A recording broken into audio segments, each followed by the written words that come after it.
Liam's improvement of having these setup sheets with the drawings all on there, all of the tools. The other side's got stuff as well, all of the tools on there, and it's all magneted up as on here, so I can just come along and be like, oh cool, I'm going to take it apart, and I'll check the inspection schedules there. And I think so he's working on a clip at the moment to go here.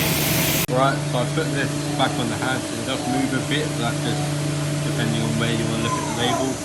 I put a magnet up here, just makes it a little bit easier when putting up the notes that we're going to be using, the order notes.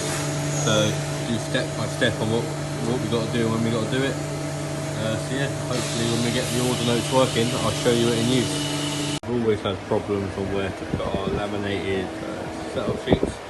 So originally this was on the side of the pass, this is going to go back up for something else. But I took the clamp of it, put magnets on it, put it to the actual house, so we can just put them on there, so they're right next to you, so you can check dimensions when you're running them.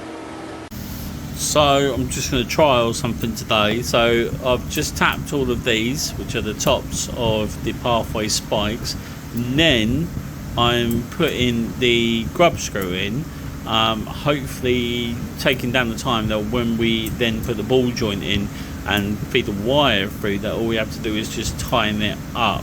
I'm hoping it's going to work. I'm just going to give it a little trial first. So could be improvement, could not be an improvement.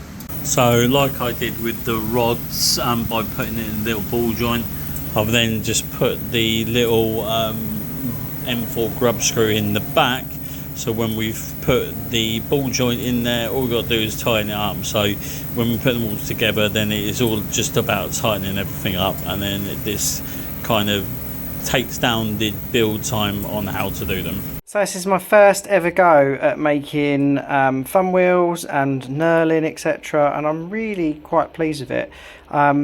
They've come out quite nicely, so I've got a bit more work to do on some of the little finer finishes, and then we need to see how these actually powder coat. That's where it gets interesting.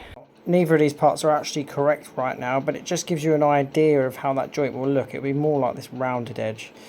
So you'd have another rounded one this side. And I just need to improve on these sections, etc. But that does actually screw in and tightens up really, really well. Really easy to do and lock into place. So I think we might be onto a winner, but we've got to see. I put some cables through that bit and it worked okay, but I think there's some room for improvement there.